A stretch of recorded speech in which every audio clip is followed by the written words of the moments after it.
Sini untuk kita sama-sama melihat bagaimana update dari program Lapor Mas Wapres. Hari ini diberikan bantuan kepada 20 pelapor yang nanti akan disampaikan oleh Bapak Kepala Kantor Komunikasi Kepresidenan Bapak Hasan Nasbi yang akan memberikan keterangan persnya. Kami persilakan Pak Hasan Nasbi. Baik, selamat siang teman-teman semua, teman-teman jurnalis. Saya bersama Bapak Kepala Sekretariat Wakil Presiden dan berserta jajaran tadi baru saja mendampingi Bapak Wakil Presiden untuk menyerahkan beberapa bantuan penyelesaian persoalan dari masyarakat yang kemarin datang melapor kepada Bapak Wakil Presiden. Jadi tadi rencananya memang direncanakan 20 ya yang menerima bantuan penyelesaian langsung dari Bapak Wakil Presiden, dan ada, kalau tidak salah ada 2 atau 3 tadi yang berhalangan hadir karena sedang sakit, tapi nanti akan langsung ditindaklanjuti oleh tim. Sebagian besar persoalan tadi yang dibantu penyelesaiannya adalah persoalan penebusan ijazah, terutama yang dari sekolah swasta yang ijazahnya sudah tertahan 1 tahun, 2 tahun, belum bisa diselesaikan karena persoalan keuangan. Tadi diberikan bantuan langsung untuk penebusan ijazah oleh Bapak Wakil Presiden, dan ada juga ibu yang tadi juga hadir dari Kementerian Sosial untuk menyerahkan kembali sertifikat dan data terdaftarnya sebagai DTKS, karena ada seorang ibu tadi yang karena pindah ke Bogor, kemudian dia dikeluarkan dari data DTKS. Kemudian beliau melapor ke kantor Wapres bahwa beliau dikeluarkan dari data DTKS dan minta dimasukkan kembali ke dalam data DTKS di kabupaten yang baru, domisili yang baru. Dan hari ini juga sudah diserahkan langsung dan beliau kembali terdaftar di DTKS. Ada juga perwakilan dari Kementerian Sosial tadi yang hadir. Pesan dari Bapak Wakil Presiden tadi bahwa ini adalah sesuai dengan amanah dari Presiden Prabowo Subianto untuk mempermudah layanan kepada masyarakat, sehingga lapor ini hadir untuk memperkuat ya responsifnya jajaran pemerintah dalam menangani aduan-aduan persoalan-persoalan masyarakat. Dan tidak lupa juga tadi Bapak Wapres menyampaikan satu persatu tadi ketika bersalaman dengan para penerima bantuan penyelesaian persoalan, itu bahwa bantuan ini, penyelesaian ini adalah dari Bapak Presiden. Itu yang beliau tekankan tadi, ini semua adalah atas arahan dan bantuan dari Bapak Presiden. Begitu Pak Kepala Sekretariat, ada yang perlu tambahkan? Kira-kira begitu ya. Ada pertanyaan mungkin teman-teman? Oke, persilahkan penanya. Ya, silakan yang di sebelah kanan. Izin Pak, kemarin kan sempat disampaikan juga ya bahwa ada evaluasi terus-menerus secara berkala agar tidak ada laporan-laporan iseng ke depannya. Dan sejauh ini evaluasinya seperti apa, dan untuk menanggulangi laporan-laporan iseng ini tidak terjadi lagi, apakah ada teknologi lagi yang akan ditambahkan atau gimana? Iya kan, pelaporan ini ada yang registrasi online, itu lewat lapor.go.id. Kalau di sana pemilahannya sudah bisa langsung. Kemudian ada yang datang langsung ke sini, lapor langsung sini. Ada yang juga via WhatsApp. Laporan-laporan yang banyak iseng itu yang via WhatsApp itu, ya penuh itu. Ada yang ada yang berjanji bisa menghentikan lumpur lapindo. Jadi yang semacam itu ada banyak. Ada kemudian yang punya konflik rumah tangga supaya suaminya dihukum. Karena satunya dari kesatuan, satunya dari ASN misalnya gitu, pengen suaminya dihukum atau diberhentikan. Jadi laporan rumah tangga ke itu juga banyak. Jadi ini kan mungkin laporan-laporan yang menurut kita sulit untuk karena persoalan yang sangat pribadi. Atau juga misalnya laporan yang betul-betul iseng, ya dengan insinuasi tertentu, kemudian laporan itu sangat iseng lah, nyebut nama, nyebut apa, tapi itu kita tahu itu laporan yang sangat iseng. Sekarang itu back office-nya sedang dipersiapkan, jadi nanti untuk pemilahan filtering lah, mana laporan ini, jadi tidak hanya mana yang iseng dan tidak iseng, tapi nanti juga laporan itu mana yang akan diserahkan ke KL mana, juga back office-nya sedang dipersiapkan dan dalam waktu cepat insya Allah nanti akan bisa bisa diberitahukan kepada publik. Termasuk kita juga ingin memperkuat lah responsifnya teman-teman di daerah. Kan sistem lapor ini nggak cuma satu.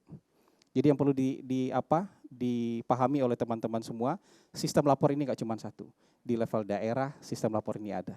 Di level kementerian dan lembaga sistem lapor ini juga ada. Nah sekarang atensinya diperkuat nih dengan kehadiran lapor wakil presiden. Jadi ini bukan satu-satunya, tapi ini justru memperkuat atensi bahwa responsivitas pemerintah terhadap aduan-aduan masyarakat sekarang harus semakin cepat, harus semakin tinggi. Jadi ini yang perlu ditekankan nanti. Jadi Bapak Wakil Presiden juga mengadres tadi bahwa ke depan kementerian, lembaga, pemerintah daerah, ya dinas-dinas di daerah yang punya juga, semuanya kan punya sistem pelaporan, itu meningkatkan responsivitasnya terhadap laporan-laporan dari masyarakat. Gitu. Baik, ya tadi Mas sudah duluan, silakan. Tifal Kompas TV, Pak. Pertanyaan pertama soal tadi bantuan, penegasan saja, berarti bantuan itu datangnya dari Mas Wapres atau juga datang dari Presiden? Saya butuh penegasan soal itu yang pertama. Kemudian yang kedua, tadi kan sudah dijelaskan masalah evaluasi atas sistem atau proses administrasi di lapor Mas Wapres. Cuman dengan belajar dari minggu lalu banyak antrian dan banyak masalah yang bahkan masalah pribadi yang tadi Anda katakan itu iseng-iseng belaka begitu. Apakah kemudian di sistem yang diberlakukan untuk mulai minggu ini juga sudah mulai terkonsentrasi hanya sektor-sektor atau hal-hal tertentu saja bisa diterima laporannya, entah itu masalah layanan birokrasi, layanan jasa dan semacamnya saja yang bisa diterima, atau ada hal lain yang mungkin bisa dikerucutkan. Jadi biar calon pelapor yang mau datang ke sini bisa tahu begitu tindak lanjutnya seperti apa, dan dari pihak Sekretariat Setwapres juga bisa cepat menangani itu. Terima kasih. Jadi nanti sistem yang mau dikembangkan adalah para pelapor ini registrasi online dulu, kemudian nanti bisa diberitahu di hari apa dan tanggal berapa dia bisa datang langsung ke sini. Jadi ini untuk tadi upaya dari memfilter tadi, kemudian juga mencari tahu persoalan mana yang betul-betul urgent dan prioritas sehingga bisa datang ke kantor ini. Jadi nanti mungkin 50 sampai 60 tadi ada ide dari Bapak Wapres, mungkin meja registrasinya mau ditambah, tapi tentu kan kita harus berproses dulu karena level yang berada di meja itu harus analis.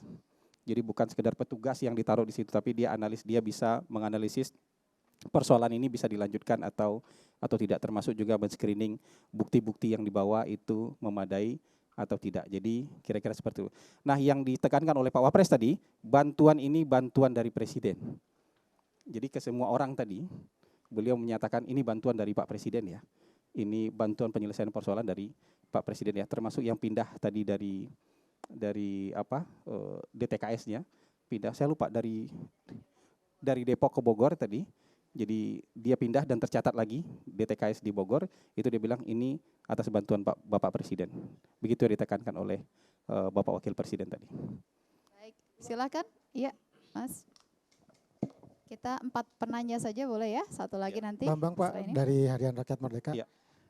Pak boleh cerita nggak Pak, boleh update sampai hampir seminggu lapor Mas Wapres sudah berapa laporan yang masuk, kemudian ceritakan apa saja sih kategori-kategorinya, apakah bermacam, kemudian yang hari ini dapat bantuan itu masuk kategori yang mana gitu, dan yang lainnya tentu ada banyak mungkin ya, bisa diceritakan bagaimana kelanjutannya. Terima kasih Pak. Ya, sampai hari ini sudah lebih dari 400 aduan yang langsung datang ke kantor Pak Wapres, dan aduan itu memang sebagian besar adalah soal lahan, pertanahan, sengketa lahan. Kalau ini kan memang butuh proses untuk ditindaklanjuti oleh kementerian dan lembaga terkait. Tapi begitu data-data mereka lengkap langsung dikirimkan ke kementerian dan lembaga terkait. Nah yang hari ini diselesaikan adalah yang memang bisa diselesaikan dengan cepat. Tebusan ijazah yang paling banyak hari ini. Kemudian seperti pindah DTKS tadi, pindah data keterdaftaran mereka sebagai penerima bantuan sosial dari pemerintah. Tapi kalau yang persoalan lahan itu perlu waktu untuk diteruskan ke mana? Ke kementerian dan lembaga yang terkait. Ya. Satu lagi, silakan. Ya, Izin. ya tadi ada saya Nina dari perempuan Harian di belakang. Kompas. Ya. Ya. Kan kemarin Pak Kepala mengatakan bahwa lapor Mas Wapres ini tidak akan menggantikan lapor GoID yang sudah ada misalnya. Jadi sebenarnya udah ada aplikasi, udah ada kanal-kanal aduan yang sudah ada. Sebenarnya maunya kemana sih lapor Mas Wapres ini? Maksudnya apakah akan menggantikan semua lapor kanal pengaduan itu atau mengintegrasikan atau semua kanal yang ada di kementerian lembaga juga itu akan seperti apa? Lalu sistemnya akan seperti apa? Makasih. Yang jelas ini diintegrasikan dengan lapor.go.id yang ada di Kemenpan RB dan ini juga nanti akan terintegrasi dengan SP4N ya. Jadi bukan menggantikan ya. Tapi ini memperkuat channel pengaduan publik. Begitu pengaduan publik atensinya di level wakil presiden, tentu kementerian dan lembaga akan jauh lebih responsif lagi. Begitu channel pengaduan juga dapat atensi di level wakil presiden, tentu di daerah, di pemerintahan daerah, provinsi, kabupaten kota dan dinas-dinas akan jauh lebih responsif lagi. Jadi ini memperkuat bukan menggantikan. Dan semua yang dicatat di sini itu juga tercatat secara otomatis, di-input otomatis di lapor.go.id. Tentu dong, jadi ini bukan jadi satu-satunya tempat pelaporan, ini memperkuat pelaporan yang ada dan pelaporan yang ada di sini terdaftar di lapor.go.id. Tapi orang melapor di lapor.go.id tetap bisa. Orang melapor di sistem SP4N juga tetap bisa. Jadi kira-kira begitu. Semua yang memenuhi syarat, semua yang memenuhi bukti-bukti itu harus ditindaklanjuti seperti yang selama ini terjadi juga di sistem lapor.go.id. Gitu. Baik, terima kasih teman-teman. Terima kasih banyak ya. Apa yang diadukan Bu Santi, silakan. Ya, waktu saya datang ke kemari, saya mengadukan saya di sebelah sini deh ya, supaya Ibu biar. DTKS yaitu bantuan seperti pangan gitu ya, sembako. Selama ini kan saya nggak dapat, ya kan. Saya kan pindahan dari Depok ke Bogor. Ya, saya mengadukan juga masalahnya waktu di Depok juga ada juga masalah seperti itu, jangan sampai di Bogor seperti itu. Tapi kan seperti itu juga, ya begitu deh. Iya. Maksudnya seperti ngulur gitu, nggak secara detail aja begitu. Kalau memang anak saya nggak dapat tuh karena udah lulus, emang udah lulus karena udah saya biayain, ya kan udah. Terus maksud saya intinya saya dapat nggak gitu kan buat diri saya entar tuanya gitu. Ya terus ya kemarin-kemarinan juga kan dioper lagi ke yang lain kayak gitu. Akhirnya saya lapor ke bapak. Gimana Pak ini saya selalu begini begitu ya, jangan sampai saya begini lagi gitu. Saya ingin mendapatkan kayak orang-orang dapat beras, kerja saya kan cuma pengamen gitu. Ya kan? Anak berapa Ibu? 2, udah lulus ya. Ya itu boleh biayain saya sendiri. Nggak ada bantuan-bantuan dari pemerintah tadinya, kayak kan orang-orang kan dapat KIP ya. Bisa digesek biar bayaran sekolahnya, anak saya swasta. Ya kan? Jadi kan saya berat banget saat itu ya. Nyari uang buat bayar sekolah swasta yang mahal kayak gitu. Ujian sampai anak saya udah lulus. Sakit hati saya kan saat itu. Selalu ditolak. Apa masalahnya saya? Ya, apa saya nggak punya hak untuk mendapatkan itu? Karena kerja saya cuma pengamen Bu. Kadang saya dagang. Kalau lagi memang dagang saya sepi, saya ngamen buat tambah-tambahan. Saya ngaduin ke situ ke Bapak. Ya akhirnya nanti dibantu masukkan diri KS untuk diri Ibu. Ya kemarinan juga ada pihak dari Bogor juga sama Bapak sekretaris Bapak Gibran untuk saya untuk dibantu datang ke rumah ya.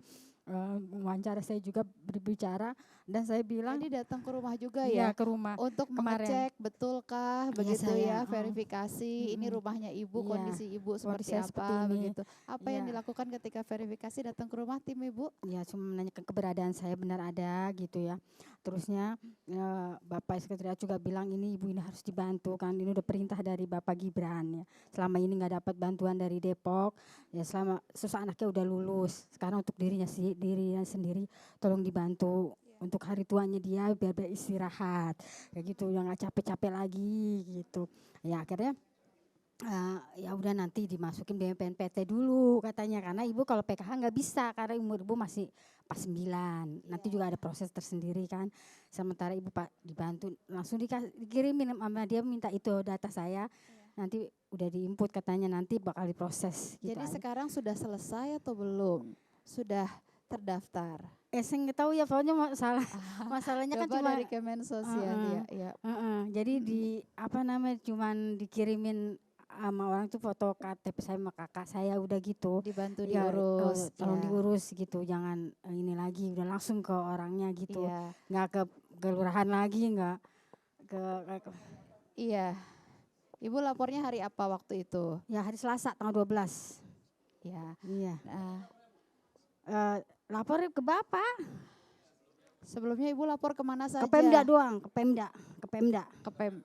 Kalau ke Pemda waktu itu kan Pemda berubah ya, saya menemuinya ke dalam nggak bisa kan, jadi dulu waktu itu posisi tempatnya di dalam, saya di luar, saya menemuin pihak yang apa sih namanya itu yang bagian DTKS itu ada nama Mbak Nurul juga, saya mau masuk mau langsung ngomong gitu, masalahnya saya udah di ini juga dari pihak Tajur Halang, cuma nanya WA saya nggak dibales, saya cuma ngirim, tapi saya nanya apa data saya udah dimasukin, tapi nggak dibales. Jadi saya penasaran, saya langsung ke Mbak Nurul lagi untuk mengatakan ini gimana, saya menanyakan dari perintah Mbak Nurul seperti nama orang itu dia yang nggak boleh disebutnya. Nah terus katanya ya udah nanti ganti aja orangnya gitu diganti terus akhirnya yang diganti lagi juga bukan bagiannya, diganti lagi gitu. Ibu sudah berapa lama waktu itu dari mulai lapor sampai kemudian tidak juga ada kabarnya, berapa lama? Dari bulan Februari Sampai sekarang belum sekarang, ada kabar. iya. Dan dilapor Mas Iya, Wapres iya. ini dapat tanggapan Iya. ya 1 minggu berarti ya? Iya, Ibu ya, alhamdulillah, 1 dapat minggu udah jawaban ya. ada jawaban. Iya. Iya Iya. Ibu. Ibu tadi sempat ngobrol dengan Mas Wapres, apa yang diomongin, apa yang disampaikan Mas Wapres kepada Ibu? Ya cuma menegur aja, Lewat sini Ibu menegur lihat saja Pak, cuma menegur, saya bilang makasih. Ini juga bantuan dari Bapak Presiden katanya juga kan, saya bilang makasih. Ya, Iya baik, terima kasih Bu Santi. Iya. Dari Kemensos ya Pak ya. Bisa dijelaskan Pak, jadi bagaimana prosesnya? Bu Santi di sini aja Pak, sini sama saya sini Bu. Ya saya Mardi dari Kemensos. Mardi. Ya. Saya cuma pengen melurus. Alhamdulillah pengaduan seperti ini memang menjadi koreksi bersama buat kami ya. Karena bagaimanapun juga ya mata kami kan terbatas. Tapi yang jelas Bu Santi ini tidak pernah keluar dari DTKS. Hanya saja tidak pernah juga diusulkan dapat bantuan. Jadi petugas kami juga sudah mendatangi beliau, sudah mendata, kita koordinasikan segera dengan Dinsosnya untuk diusulkan. Karena bagaimanapun juga sesuai regulasi bantuan itu berasal dari usulan pemerintah daerah. Wah saya enggak bilang gitu ya. Tapi yang jelas sekarang terselesaikan ya Insya dengan Allah, ini. Ya. Insya Allah terselesaikan. Baik. Nah itu kan tergantung kebijakan masing-masing, teknis verifikasi masing-masing Dinsos itu kan berbeda-beda. Ada yang Dinsosnya langsung turun, ada yang pasrah bongkoan sama desa ya, beda-beda.